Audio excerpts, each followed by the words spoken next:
कृष्णाय नमः। श्री गोपीजन वल्लभाय नमः। श्रीमदाचार्य चरण प्रभु कमलेभ्यो नमः। श्री गोसाई जी परम दयालवे नमः। श्री गुरु चरणारविंदाय नमः।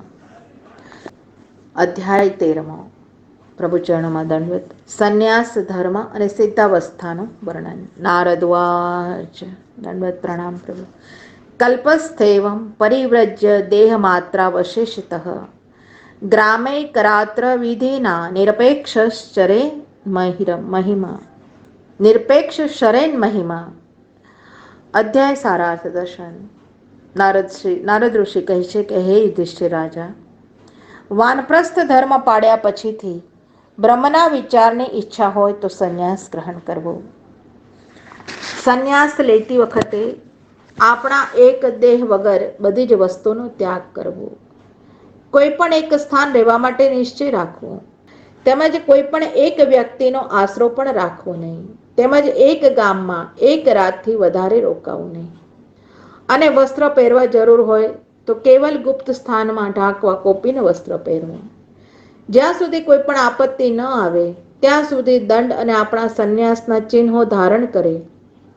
બીજી કોઈ પણ વસ્તુને ગ્રહણ કરે નહીં. તેમજ સંન્યાસી આખા જગતમાં બ્રહ્મને જુએ, જ્યાં નામાત્મ વસ્તુને પ્રતિપાદન કરવાવાળા શાસ્ત્રોમાં પ્રીતિ ન રાખે. કોઈ સાથે સંન્યાસી ધર્મ માટે વાદવિવાદમાં ન ઉતરે. વધારે શિષ્યો બનાવી ગુરુપદ પ્રાપ્તિની ઈચ્છા ન રાખે. તેમજ જેથી બ્રહ્મદ્રષ્ટિમાં વાંધો આવે તેવા શાસ્ત્રો ઘણા ન વાંચે. સંસારમાં પ્રતિષ્ઠા મેળવવા મોટા વ્યાખ્યાનો દેવા તેમજ મઠ બાંધી તેમાં અંદર મહંત બની રહેવું એ સંન્યાસી માટે ભૂષણ નથી પણ દૂષણ રૂપ છે. પોતે વિદ્વાન હોય છતાં જાણે કશું જાણતો ન હોય તેમ બોબડાની પેઠે મનુષ્ય આગળ વર્તનમાં રહે. હે યુધિષ્ઠિર રાજા, આ ઠેકાણે પૂર્વમાં બનેલો પ્રહલાદ આગળ અજગર મુનિને અવધૂતનો સંવાદ તમારી આગળ કહું છું.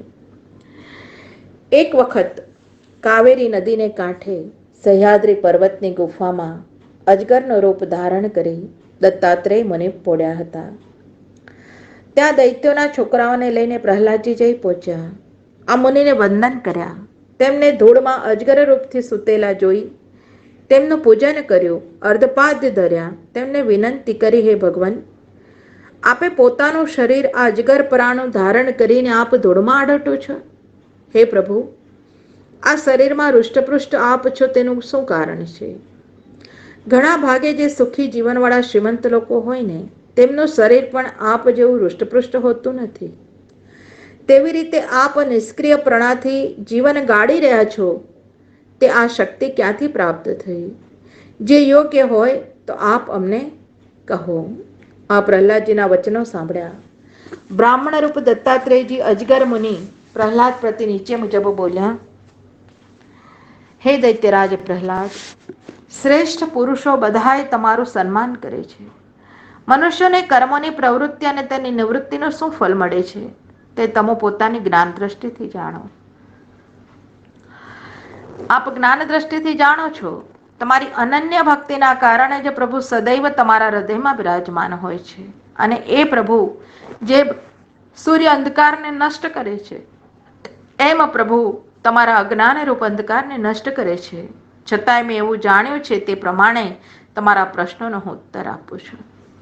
એક તૃષ્ણા એવી વસ્તુ છે કે જેની ઈચ્છા અનુસાર ભોગ મળવા છતાં પણ બુજતી નથી.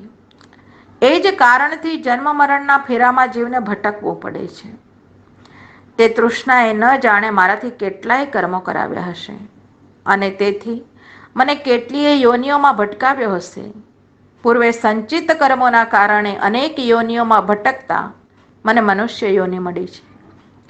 જે મનુષ્ય યોનિ સ્વર્ગ, મોક્ષ અને ભગવદ પ્રાપ્તિના માર્ગનો આ મનુષ્ય દેહ એ મુખ્ય દ્વાર છે. હે પ્રહલાદ, આ સંસારથી વિરામ લેવા માટે સર્પ અને મધમાખીને મેં ગુરુ બનાવ્યા છે. કેમ કે દુનિયાના માણસો મધમાખીની પેઠે અન્યાય દ્વારા અનેક રીતે ધન અર્જન કરી ભેગું કરી અહીંયા મૂકીને ચાલ્યો જવાનો છે અને તે ધનનો ઉપયોગી બીજાઓ કરવાના છે, પોતે ભોગવી શકવાનો નથી. આવા ધન સંચયથી મનુષ્યને શો લાભ મળવાનો? તેમજ સર્પ ઉંદરડાના દરમાં રહે એ જ પ્રમાણે સંસારમાં ઘર પણ ઉંદરડાના દર જેવું છે. તેમાં ઉંદર રહી ગયા અને કેટલાક રહેશે, માટે એ ઘરની સ્થિતિ મિથ્યા છે. તેથી મેં અજગરીઓની ધારણ કરી, કોઈ ખવડાવે તો ખાઉં, ન ખવડાવે તો શ્વાસ ખેંચાય તેમ ધૂળ, માટી, પાંદડા અને એના ખોરાકથી દેહને પોષણ આપવું અને ધૂળમાં આળોટવું અને એકાંતમાં પર્વતની ગુફામાં સુખપૂર્વક રહી ઈશ્વર સ્મરણ કરવું, એને જ મેં ઉત્તમ માન્યું છે. બુદ્ધિમાન પુરુષ વર્ષા દ્વારા ઉત્પન્ન થયેલું અનાજ, પૃથ્વીમાંથી ઉત્પન્ન થયેલા સુવર્ણ વગેરે ધાતુઓ અને પૃથ્વીથી ઉત્પન્ન થયેલા પણ કોઈ દ્રવ્યો, આ બધી વસ્તુઓ ભગવાનની આપેલી જ છે. એનો ઉપયોગ આપણા દેહ નિર્વાહ પૂરતો કરી વધારે બચે તે સંત સાધુની સેવામાં એ વસ્તુને લગાડે. કારણ કે મનુષ્યને પોતાને કેટલું જાણવું જોઈએ કે જેટલા અન્નથી આપણું પેટ ભરાય અને વસ્ત્ર પહેરવા મળે, એથી વધારે બચેલું હોય એને જે મનુષ્ય પોતાની વસ્તુ જાણે છે એ ભગવાનના ઘરનો ચોર છે, ભગવાનના દંડનો ભાગી બને છે. જ્ઞાની પુરુષ હરણ, ઊંટ, ગધેડો, માકડ, ઉંદરડો, સર્પ, પક્ષી, માખી સર્વ પ્રાણીઓને પોતાના પુત્ર સમાન માને એમાં અને આ જીવોનો શું અંતર છે, તો એમાં બતાવ્યું છે કે જે જીવ આપણા અંદર છે તે જીવ ઉપર કહેલા જીવોમાં પણ છે. કોઈ મને ઓળખીને ઉચ્ચ સ્થાનમાં સિંહાસન પર બેસાડે, ગાદલામાં સુવાડે, તેમજ મારા શરીરમાં સ્નાન અંગરાગ લગાડે અથવા સુંદર વસ્ત્ર પહેરાવે છે, હાથી, ઘોડા, પાલખી વગેરેમાં બેસાડે, મને ફેરવે છે તો ફરું છું, પણ એ માણસની સ્તુતિ અને એનાથી વિરુદ્ધની નિંદા કરતો નથી. આવા પ્રકારે મારું આત્મવૃત્તાંત તમને છાનું પણ વર્ણવ્યું છે. નારદજી કહે છે, હે યુધિષ્ઠિર, આવા પ્રકારે દત્તાત્રેય અજગર મુનિના આ સુંદર વચનોથી પ્રસન્ન થઈ પ્રહલાદજી તેમનું પૂજન કર્યું છે. દૈત્ર પુત્રો સાથે ત્યાંથી પરત પાછા વળ્યા છે. અધ્યાય તત્વાર્થ દર્શન. સંન્યાસ શબ્દનો ખરો મર્મ સમજાવવા ભગવાન શ્રી કૃષ્ણએ અર્જુન આગળ નીચે મુજબનો ખુલાસો કર્યો છે. કામ્યાનામ કર્મણામ ન્યાસમ સંન્યાસમ કવયો વિદુઃ. આ ભગવાનના વાક્યોનો ખુલાસો નીચે મુજબ છે. કોઈ પણ જાતનું કર્મ કરી એના ફલની ઈચ્છાનો ત્યાગ કરવો, અર્થાત બધું જ બ્રહ્માર્પણ, કૃષ્ણાર્પણ કરવું, એનું નામ જ ખરો સંન્યાસ છે. કેવલ મસ્તકનું મુંડન કરવું, શિખાસૂત્રનો ત્યાગ કરવો, એકલી કૌપીન ધારણ કરવી, આ સંન્યાસના કેવલ નિશાન માત્ર છે. ઘણા પુરુષો સંન્યાસના વેશને ધારણ કરતા હોય છે, પણ સંન્યાસના જીવનનું આચરણ ન કરતા હોય તો એ સંન્યાસ ધર્મને વગોવા જેવો નિંદાપાત્ર બને છે. જેમ બ્રાહ્મણ માટે મસ્તક ઉપર શીખ અને બ્રહ્મસૂત્ર, યજ્ઞોપવિત તેમજ કપાલમાં તિલક આ બ્રાહ્મણનું નિશાન પ્રત્યક્ષ દેખાતું હોય તો બ્રાહ્મણ તે ઈશ્વરીય પટ્ટો પહેરવાથી અવળે માર્ગે જતા મન રોકી શકે છે. માટે જ આ નિશાન ધારણ કરવાની આવશ્યકતા છે. એવી રીતે બ્રાહ્મણ અને સંન્યાસી પોતાના આશ્રમ ધર્મ પ્રમાણે નિશાનો ધારણ કરે છે, પણ તેથી વિરુદ્ધ ચાલે તો તે પરમાત્માના ઘરનો દંડનો ભાગી બને છે. માટે આ કલિયુગમાં પ્રાણી માત્ર થોડું પણ કષ્ટ વેઠી શકતા નથી. આવા અલ્પ પ્રાણ ટાઢ તડકો વર્ષાદન સહન કરી શકે આવા સંન્યાસી જીવનવાળાને ભલે ઘરમાં રહીને પણ સંન્યાસ જેવું જીવન પાડી શકાય તે કલિયુગ માટે ઉત્તમ પ્રકાર કહ્યું છે. કારણ કે સંન્યાસીઓના પ્રાચીન કાળના ધર્મમાં અગ્નિને સ્પર્શ ન કરવો, હસ્તમાં કંઈ દ્રવ્ય લેવું નહીં, એક ગામમાં એક રાત્રિથી વધારે રહેવું નહીં, 7 ઘરે ભિક્ષા માંગવી તેમજ નારાયણ નામનો ઉચ્ચાર કરવો, પણ મને ભોજન આપો એવું બોલવું નહીં. એક ગામથી બીજા ગામ પદયાત્રા કરવી, કેવલ કૌપીન માત્ર ધારણ કરવું, આવા કઠિન ધર્મો આ કલિયુગના અલ્પ પ્રાણી જીવો પાડે તો આ જમાનાની મોંઘવારીના સમયમાં પોતાના ઘરનું પોષણ કરવું મુશ્કેલ પડે. તો સંન્યાસીઓને સિદ્ધ કરેલા અન્નની ભિક્ષા કોણ પવિત્રતા સાચવીને આપી શકે, સંતોષકારક આપી શકે? એનું પરિણામ સંન્યાસીના મનમાં સંન્યાસ ધર્મ ઉપર કંટાળો આવીએ પોતાનું ઘર નકામું મૂકી દીધું. આ પસ્તાવો થવાથી શ્રદ્ધા ઓછી થાય. ગૃહસ્થ ધર્મ અને સંન્યાસ ધર્મ બંને છૂટે. સંન્યાસ ધર્મ ઉપર શ્રદ્ધાહીન બને. માટે ઘરમાં રહીને આપણા ઘરમાં બનેલો જે પ્રસાદ ભગવાનના ભાણામાં આવેલો હોય એનાથી પોષણ કરી રસના ઇન્દ્રિયોના સ્વાદ તીખા ખારા ખાટા મૂકી દઈ વિષયાદિકોથી આસક્તિ છોડાવી પ્રભુ સ્મરણ કરવું એ જ કલિયુગ માટે ઉત્તમ સંન્યાસ કહ્યું છે. ઉપર જણાવ્યા પ્રમાણે પ્રહલાદજી અને અજગર મુનિના ઇતિહાસમાં પણ એકાંતવાસ કરવો. ઈશ્વર ઈચ્છાએ જે આવી મળ્યું તેમાં સંતોષ રાખવો, યાચના કોઈની પાસે કરવી નહીં, રસના વગેરે ઇન્દ્રિયોના સ્વાદની લોલુપતાનો ત્યાગ કરવો, આ અવધૂતના ઇતિહાસમાં તત્વ સમજવાનું છે. મધમાખી તેમજ સર્પને અવધૂત દત્તાત્રેય પોતાના ગુરુ માન્યા છે તે જીવનમાં ઉતારવા લાયક છે. મધમાખી જેમ પૂડામાં મધ ભેગું કરે પણ કોઈને ખાવા દેતી નથી અને પોતે પણ ખાતી નથી, તેમ અવધૂતને પણ દ્રવ્યનો સંગ્રહ વિશેષ કરી પોતાની મમતા તેમાં રાખવી અનુચિત છે. અવધૂતને ઘેર પણ સર્પને રહેવાના ઉંદરડાના દર જેવું જાણવો. સર્પ એ દરને પોતાનું નથી માનતો, એમાં કેટલા ઉંદરડા રહી ગયા એમ માને છે. તેમજ અવધૂત પણ ગૃહવાસના છોડવા ભલે પોતાનું ઘર રાજાના મહેલ જેવું હોય છતાં જનક વિદેહીની પેઠે આ મહેલરૂપ ઘરમાં ઘણાય ઉંદરડા રહી ગયા. તેમજ હું પણ ફૂફાડા કરતો સર્પ અમુક ટાઈમ માટે જ વસ્યો છું, આ દર પણ મારો નથી. આવી વાસના અવધૂતને રાખી ઘરમાં રહેવાથી પણ દત્તાત્રેય જેવી અવધૂતની પદવી મળી શકે છે. પુષ્ટિમાર્ગ સિદ્ધાંત દર્શન. શ્રી મહાપ્રભુજીએ તો સંન્યાસ માટેનો અનુભવ પોતે મેળવી કલિયુગમાં ભક્તિ સંન્યાસ પાડવો એ બાબત 16 ગ્રંથમાંનો સંન્યાસ નિર્ણય નામનો છેલ્લો ગ્રંથ શ્રી આચાર્ય ચરણે લખ્યો છે. એમાં એક કડીમાં શ્રી મહાપ્રભુજી નીચે મુજબ જણાવે છે કે શ્રાદ્ધ કલોચ સંન્યાસ પશ્ચાતાપાય નાન્યથા. આ બાબત ઉપર તત્વાર્થ દર્શનમાં જણાવેલી બાબતો મુજબ અર્થ બતાવી શ્રી મહાપ્રભુજી કલિયુગમાં વેશભૂષાથી સંન્યાસ ધારણ કરી કુટુંબ છોડી એકલા રહેવું એવો સંન્યાસ દુઃખદાયક છે. માટે પુષ્ટિ સિદ્ધાંત પ્રમાણે ભક્તિ સંન્યાસ એનું નામ છે કે યાવદ લૌકિક વૈદિક ક્રિયા જેટલી કરવી શ્રી કૃષ્ણાર્પણ ભાવનાથી કરવી એ જ ભક્તિ સંન્યાસ ઉત્તમ છે. પ્રહલાદ અને અવધૂત અજગર મુનિના દાખલાઓમાં આપણા પુષ્ટિ માર્ગમાં માત્ર 3 તુંબાવાળા વૈષ્ણવ વગેરેના ભવ્ય દાખલાઓ સ્પષ્ટ દેખાતા છે કે જે 3 તુંબાવાળા વૈષ્ણવે પોતાના માટે પ્રભુ પાસેથી કશું પણ નથી માંગ્યું. એક પરોપકારની ભાવનાથી એ ગામના વૈષ્ણવે 3 તુંબાવાળા વૈષ્ણવનો અતિથિ સત્કાર કરી મહાપ્રસાદ લેવડાવ્યો. એ બદલ પ્રસાદ લેવડાવનાર વૈષ્ણવની સ્ત્રીની ઈચ્છાથી તે ગામના રાજાને એક બ્રાહ્મણે મહાદેવનું ઘણું અનુષ્ઠાન કર્યું. એ બ્રાહ્મણને મહાદેવે કહ્યું કે આ રાજાને 7 જન્મમાં પુત્રમાં ભાગ્ય નથી, એના ભાગ્યમાં 7 જન્મમાં પણ પુત્ર નથી.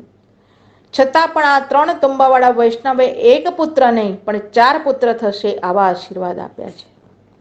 અને એ રાજાને 4 પુત્ર થયા. તેથી મહાદેવનું અનુષ્ઠાન કરનાર બ્રાહ્મણ મહાદેવના મંદિરમાં આપઘાત કરવા બેઠો. તેથી મહાદેવ ગભરાયા, બ્રાહ્મણને મરતો અટકાવ્યો અને મહાદેવે વૈકુંઠમાં જઈ વૈકુંઠના સ્વામી લક્ષ્મીપતિને વિનંતી કરી કે હે પ્રભુ, રાજાને 7 જન્મમાં ભાગ્યમાં પુત્ર નથી, માટે બ્રાહ્મણને મેં ના પાડી, છતાં રાજાને 4 પુત્ર કેવી રીતે થયા તેનો ઉત્તર મને આપો. આપ નહીં આપો તે બ્રાહ્મણ મરવા તૈયાર છે.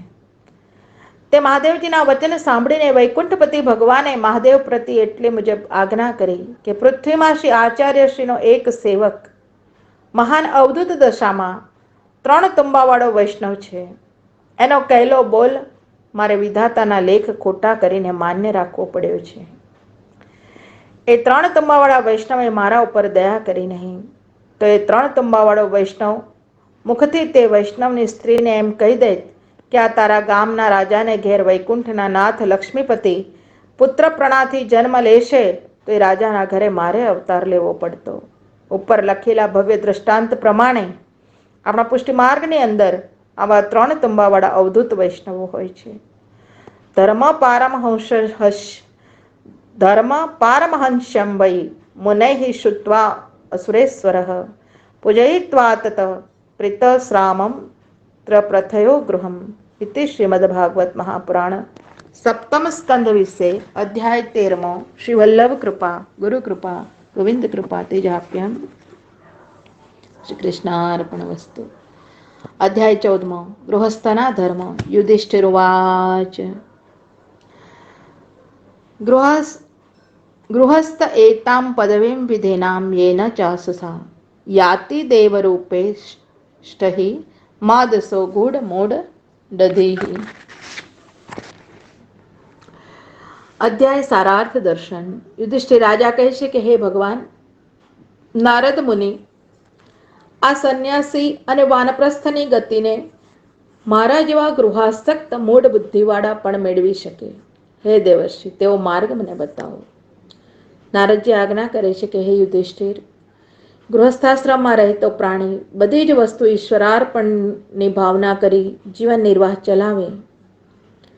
કોઈ પણ સ્થળે ભગવાનના અવતાર ચરિત્રોના પ્રવચનો થતા હોય ત્યાં બેસી શ્રવણ કરે અને એવા સત્સંગોથી સ્ત્રી પુત્ર ઘરનો સંગ ધીમે ધીમે છોડતો જાય. સ્વપ્નમાંથી માણસ ઉઠ્યો હોય એવા પ્રકારનું વર્તન કરે. આ શરીર પોષણ માટે ખાસ જરૂરિયાત જેટલો જ અર્થનો સંગ્રહ કરે. હૃદયથી વિરક્ત હોય ને બહાર દેખાવામાં સંસારી દેખાતો હોય આવી રીતે લોકયાત્રા વ્યતીત કરે. જ્ઞાતિ બંધુઓ પિતા માતા પુત્ર ભાઈ બીજા કુટુંબીજનો જે જે ઈચ્છા કરે એ કહે એનું અનુમોદન કરે. આપણું પેટ ભરાય તેટલું આ પ્રાણીનું છે એથી વધારે હોય એને પોતાનું માને એ ભગવાન ના ઘરનો ચોર છે, દંડનો અધિકારી છે. લોકો સ્ત્રીઓ માટે પોતાના પ્રાણ પણ આપી દે છે. આવી માયાની પૂતળી સ્ત્રી ઉપર જેને મોહ મમતા છોડી દીધી છે એવો સંત પુરુષ ભગવાન ઉપર વિજય મેળવી શકે છે. શરીરની 3 સંજ્ઞાઓ છે. દેહની વિષ્ઠા થઈ જાય અથવા તો એમાં કીડા પડી જાય અથવા કોઈ બાળે તો ભસ્મ થઈ જાય. માટે ગૃહસ્થનું કર્તવ્ય છે કે આપણા પ્રારબ્ધ પ્રમાણે મળેલી વસ્તુથી પંચમહાયજ્ઞથી બચેલું અન્ન હોય એ આપણા જીવન નિર્વાહમાં રાખીએ. આપણા વર્ણાશ્રમ મર્યાદામાં રહી જે વૃત્તિ દ્વારા આપણને સામગ્રી પ્રાપ્ત થઈ હોય એથી પ્રતિદિન દેવતા મનુષ્યવૃત્ત પિતૃગ્રહણ અને પોતાના આત્માને પોષણરૂપ પૂજન આપવું જોઈએ. હે યુધિષ્ઠિર રાજા, આમ તો બધા યજ્ઞોના ભોગતા તો ભગવાન જ છે, પરંતુ બ્રાહ્મણના મુખમાં અર્પિત કરેલું જમાડેલું સ્નિગ્ધ હવિષ્યાન તેથી ભગવાન જેવા પ્રસન્ન થાય છે. એ પ્રમાણે અગ્નિકુંડમાં હવન એ ભગવાનને કરવાથી પ્રસન્ન થતા નથી. બ્રાહ્મણને આપેલું જમાડેલું જે અન્ન છે એનાથી પ્રભુ પ્રસન્ન થાય છે. માટે બ્રાહ્મણ દેવતા મનુષ્ય આદિ બધા પ્રાણીઓમાં યથાયોગ્ય બધી જ સામગ્રી દ્વારા અંતર્યામી રૂપથી બિરાજમાન ભગવાનની પૂજા કરવી જોઈએ. આ બધામાં પ્રધાનતા બ્રાહ્મણોની મુખ્ય છે. પરમાત્માએ જેને વૈભવ આપ્યો હોય એવા દ્વિજો એ બ્રાહ્મણ ક્ષત્રિય વૈશ્ય ભાદરવા સુદ પૂનમ પછી શ્રાદ્ધ પક્ષમાં પોતાના માતા પિતા તેમજ દાદા પરદાદા તેમજ મહાલયાદિ શ્રાદ્ધ કરવા જોઈએ. તેમજ કર્ક અને મકર સંક્રાંતિ વિષુ તુલા અને મેષ સંક્રાંતિ વ્યતિપાત દિનક્ષય ચંદ્રગ્રહણ બારસના દિવસે શ્રવણ ધનિષ્ઠા અનુરાધા અને તે નક્ષત્રોમાં વૈશાખ અને અખાત્રીજ કારતક સુદ નોમ અક્ષય નવમી માક્ષર પોષ મહાફાગણ આ 4 મહિનાની કૃષ્ણ આઠમ વદ તેમજ મહાસુદ સાતમ મહા મહિનાની મધા નક્ષત્રયુક્ત પૂનમ પ્રત્યેક મહિનાની પૂર્ણિમા વગેરે સમયે પિતૃગ્રહણો માટે શ્રાદ્ધ કરવાની પ્રશંસનીય છે. હે યુધિષ્ઠિર રાજા, હવે હું આગળ તમને સ્થાનોનું વર્ણન કરું છું જ્યાં રહેવાથી આત્માનું કલ્યાણ થાય છે. બધાયથી પવિત્ર દેશ એ જાણવો જ્યાં સત્પાત્ર હોય, જેમાં આ ચરાચર જગત બિરાજમાન છે. એ ભગવાનના સ્વરૂપો જે તીર્થમાં બિરાજતા હોય, જ્યાં તપ વિદ્યા દયા આદિ ગુણોથી યુક્ત બ્રાહ્મણોના કુટુંબ જે પ્રાંતોમાં વસતા હોય, જ્યાં જ્યાં ભગવાનની પૂજા થતી હોય, શાસ્ત્રોમાં પ્રસિદ્ધ ગંગા આદિ નદીઓ હોય, આ સ્થાનો કલ્યાણ નિમિત્તે છે. પુષ્કર આદિ સરોવર કુરુક્ષેત્ર ગયા પ્રયાગ અને નૈમિષારણ્ય ફાલ્ગુન ક્ષેત્ર શેતબંધુ પ્રભાસ દ્વારિકા કાશી મથુરા પંચાશર બિંદુ સરોવર બદ્રિકાશ્રમ અલકનંદા સીતા અને શ્રી રામચંદ્રજીનું સ્થાન અયોધ્યા ચિત્રકૂટ મહેન્દ્ર મલયાચલ આવા સ્થાનો પવિત્ર ભૂમિ ગણાય છે. આ સ્થાનોમાં પુણ્ય કરવાથી 1000 ગણું પુણ્ય મળે છે.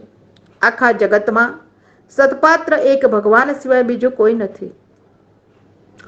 જે ભગવાન તમારા યજ્ઞમાં હે યુધિષ્ઠિર રાજા પ્રથમ પૂજાના અધિકારી બન્યા. ત્રેતાયુગ આદિમાં બ્રાહ્મણો એકબીજાનું પરસ્પર અપમાન કરતા જોઈ વિદ્વાનોને ઉપાસનાની સિદ્ધિ માટે ભગવાનની મૂર્તિ પૂજાની પ્રતિષ્ઠા કરી. એ વખતથી માણસો ઘણી શ્રદ્ધા વડે વસ્તુઓથી મૂર્તિઓમાં પૂજા કરે છે, પરંતુ જે મનુષ્યથી વેર રાખે છે એને મૂર્તિ પૂજાથી પણ ફળ મળતું નથી.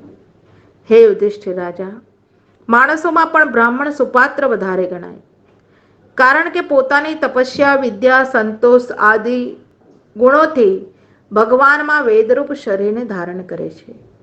હે યુધિષ્ઠિર, તમારી અને અમારી તો શું વાત, પણ જે સકલ વિશ્વના પ્રાણ શ્રી કૃષ્ણ છે તેમના ઈષ્ટદેવ બ્રાહ્મણ છે, કેમ કે તેમના ચરણોની ધૂલથી ત્રિલોકી પવિત્ર થયા કરે છે. જય હો પ્રભુ. અધ્યાય તત્વાર્થ દર્શન. આ સપ્તમ સ્કંદમાં 10મા અધ્યાય પછીથી વર્ણાશ્રમ ધર્મ તેમજ બ્રાહ્મણોના 4 આશ્રમ ધર્મ વગેરેનું વર્ણન કરીને 14મા અધ્યાયમાં યુધિષ્ઠિર રાજા પ્રમી નારદ ઋષિ ગૃહસ્થાશ્રમ ધર્મમાં રહી પરમાત્માએ વૈભવ ઠીક આપ્યો હોય તો આ વૈભવને દેવ ઋષિ પિતૃ અતિથિના સત્કારમાં લગાડવો તેમજ આત્મકલ્યાણ માટે ભગવાનને લીલા કથાઓ સાંભળવી, સંસાર ભોગોથી બનતા પ્રયત્ને ઉપહાસ લઈ એકાંત સ્થળોમાં વસી પ્રભુ પ્રીત્યર્થે બધાએ સત્કાર્યો કરવા તેમજ ઉત્તમ માર્ગ એમાં બતાવ્યો છે. ભાદરવ સુદ પૂનમ પછી શ્રાદ્ધના દિવસોમાં પિતૃઓની પૂજા માટે શ્રાદ્ધ પિંડદાન કરવામાં આવે.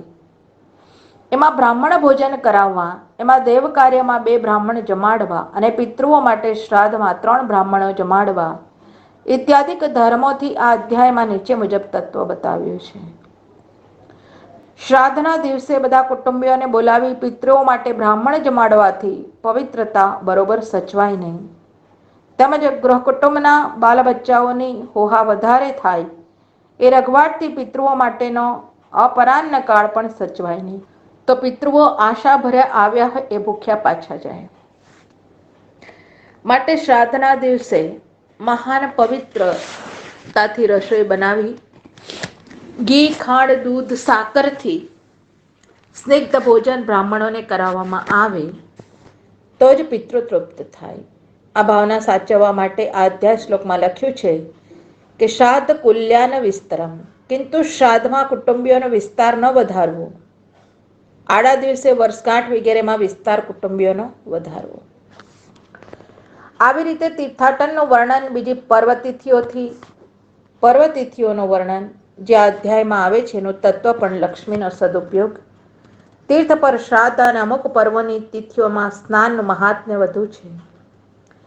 આ બતાવી શાસ્ત્રો ઉપર સંપૂર્ણ શ્રદ્ધા ધરાવવા માટે જાણવું અને મનુષ્યની પાસે પોતાના ઉદર નિર્વાહ પૂરતું પણ અન્ન નથી એ મનુષ્યને શ્રાદ્ધ અને તીર્થયાત્રા પર બતાવેલી પર્વની તિથિઓના દાનનું તત્વ નીચે મુજબ છે. જેને ઉદર પોષણનું પણ ઠેકાણું ન હોય આવા ગરીબ માણસને આપણા પિતૃઓની તિથિના દિવસે કોઈ દેવ મંદિર અથવા જળાશય તીર્થ કાંઠે બેસી એકાંતમાં રડી આપણા આંખમાંથી પિતૃઓના શ્રાદ્ધ નિમિત્તે આંસુ પાડવા તે એક પોક શ્રાદ્ધ નામની સંજ્ઞામાં કહેવાય છે. અને એવા ગરીબ માણસને આંસુ પાડતી વખતે હૃદયમાં એ ભાવના પિતૃઓ પ્રતિ થાય કે આજે હું એવી લાયકાતવાળો નથી, આપ માટે હું કોઈ બ્રાહ્મણ ભોજન કરાવી શકું, માટે મારા આંખના અશ્રુઓથી આપના નિમિત્તે આ શ્રદ્ધાંજલિ છે. આમ કઈ શ્રાદ્ધના દિવસે અપરાહ્ન કાળમાં કોઈ જળાશયને સ્થાને જઈ રડે તો પિતૃઓ તેને શ્રાદ્ધને સંપૂર્ણ માની લે છે. આવી રીતે ગરીબને તીર્થયાત્રા ન બની શકે એને પણ પૂર્વવત જલાશયના સ્થાન પર બેસી રુદન કરવું અને જલાશયના જલને મસ્તક પર નાખવું, એનાથી સકળ તીર્થ કર્યાનું પુણ્યની પ્રાપ્તિ થાય છે. આ શ્રાદ્ધ નિમિત્તનું ફલ પિતૃઓની શુદ્ધિ માટેનું કહ્યું છે. પુષ્ટિ સિદ્ધાંતમાં શ્રી આચાર્ય ચરણે કહ્યું છે કે 14મા અધ્યાયનો સિદ્ધાંત બતાવે છે કે સકલ ક્રિયા પ્રભુ સમર્પણ ભાવનાથી કરવી. શ્રી કૃષ્ણાર્પણ વસ્તુ. જ્યાં ભગવાનના ચરિત્રો ગુણગાન ગવાતા હોય ત્યાં શ્રદ્ધાપૂર્વક સાંભળવું, તેમજ વૈષ્ણવને પોતાના પિતૃઓ, વડીલો, શ્રી આચાર્ય, શ્રી મહાપ્રભુજી, શ્રી ગુસાઈજી પ્રભુજીને માનવા અને તેમના મહોત્સવના દિવસોમાં પ્રેમના અશ્રુબિંદુઓ દ્વારા ઉત્સવ મનાવી શ્રદ્ધાંજલિ આપી આ જ પુષ્ટિ સિદ્ધાંતનું રહસ્ય અધ્યાયમાં બતાવ્યું છે. કોઈ તપોનિષ્ઠ હોય છે, કોઈ બ્રાહ્મણ સ્વાધ્યાય, પ્રવચન, જ્ઞાનયોગ વગેરેમાં તત્પર હોય છે. તેમાં જ્ઞાનિષ્ઠ ઉત્તમ જાણવો. આવાને આપેલું દાન હવ્ય કવ્યનું અતિ ઉત્તમ ગણાય છે. સુંદર દેશ અને પવિત્ર કાલ પ્રાપ્ત થયા પછી ઋષિ મુનિને ભોજન કરાવવા, યોગ્ય શુદ્ધ હવિષ્યાન ભગવાનનો ભોગ ધરી વિધિપૂર્વક યોગ્ય પાત્રને એ પ્રસાદી અન્ન આપવું જોઈએ. શ્રાદ્ધના સમયમાં દેવને અર્પણ કરેલું અન્ન બ્રાહ્મણને જ માંડવું, પણ શ્રાદ્ધમાં માંસ ન ખવડાવવું. આ જ કારણના લીધે પશુઓ પર દયા ન રાખનારા, હિંસાત્મક શ્રાદ્ધ કરનારા અજ્ઞાનીઓને જોઈ જ્ઞાની સંત પુરુષો પોતાના જ્ઞાની યજ્ઞ દ્વારા આત્માને પરમાત્મા રૂપી અગ્નિ જ્યોતિમાં હવન કરે છે. પશુ મારવાનો યજ્ઞ કરતા જ નથી. પશુ મારવાના યજ્ઞ કરનાર મનુષ્યને જોઈને પશુ બીએ છે. આ મનુષ્ય મારી ઉપર દયા મૂકીને મારું બલિદાન કરવાનો છે. ધર્માત્મા પુરુષ નિર્ધન હોવા છતાં પણ ધર્મ માટે ધન પ્રાપ્ત કરવાની ઈચ્છા ન કરે, કેમ કે જેમ અજગરનો વગર ચેષ્ટાએ શ્વાસ ખેંચવા માત્રમાં એનું ઉદર પોષણ થઈ જાય છે, એમ પ્રભુ મને પણ વગર ચેષ્ટાએ ઉદરપૂર્તિ જેટલું આપશે આવો સંતોષ રાખે છે. જે સુખ માટે તેમજ ધનની ઈચ્છા આપણા આત્મામાં રમણ કરનાર નિષ્ક્રિય સંતોષી પુરુષોને મળે છે, એ સુખ જે કામના સુખ માટે દસે દિશામાં રખડે છે એને ઉપર પ્રમાણે સુખ મળતું નથી. સદા સંતુષ્ટિ મનુષ્યને બધી દિશામાં સુખ મળે છે. જેમ પગમાં જોડા પહેરી ચાલનારને કાંટા અને કાંકરાથી પગ વાગવાનો ભય રહેતો નથી, એવી રીતે સંતુષ્ટ મનુષ્ય બધી જ દિશાઓમાં લૌકિક કાંટાઓ કે કાંકરીઓની બાધા કરી શકતા નથી. કેવલ વિષય ઇન્દ્રિય અને જીવા ઇન્દ્રિયના સ્વાદના લીધે આ કૂતરા જેવો જીવ મનુષ્ય દેહમાં અથડાયા કરે છે. બ્રાહ્મણને સંતુષ્ટ ન રાખવાથી તે જ વિદ્યા, તપ, યશ, ઇન્દ્રિયના વિષયમાં લોલુપ થયેલો નાશ પામે છે. માટે હે યુધિષ્ઠિર રાજા, મનુષ્ય એકાંતવાસ કરી પૂર્વ અથવા ઉત્તર દિશામાં મુખ રાખી પાન અપાન વાયુ દ્વારા પૂરક, કુંભક, રેચક પ્રાણાયામ કરી જેટલા સુધી મનની ચંચળતા ન મટે ત્યાં સુધી પ્રાણાયામને ખેંચ્યા કરે, પોતાનું મન કામથી હરાયેલું ત્યાં સુધી ભટકતું હોય ત્યાંથી પાછું વાળી બુદ્ધિવાન મનુષ્ય હૃદયના મધ્યમાં સ્થાપના કરે છે.